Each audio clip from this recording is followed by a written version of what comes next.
పైన విమర్శలు వస్తున్నాయి. ఏం జరుగుతోంది? పార్టీ అధినాయకుడు అందరినీ క్రమశిక్షణలో పెట్టలేకపోతున్నారా? ఈ మధ్యకాలంలో పదే పదే వస్తున్నాయి.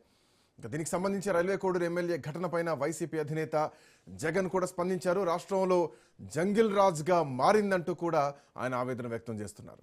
కూటమి ఎమ్మెల్యే తీరుపైన మండిపడుతున్నారు జగన్మోహన్ రెడ్డి.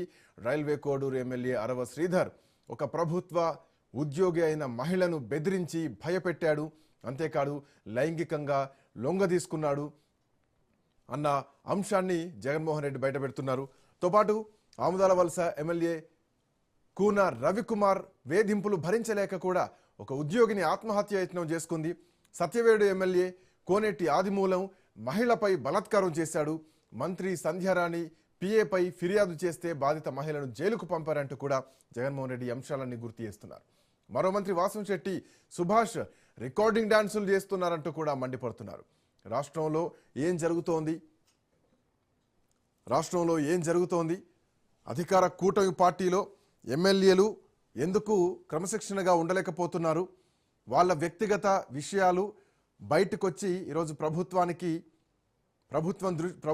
మొత్తం కూడా బురద చల్లుతున్నారు వాళ్ళంతటా వాళ్ళే.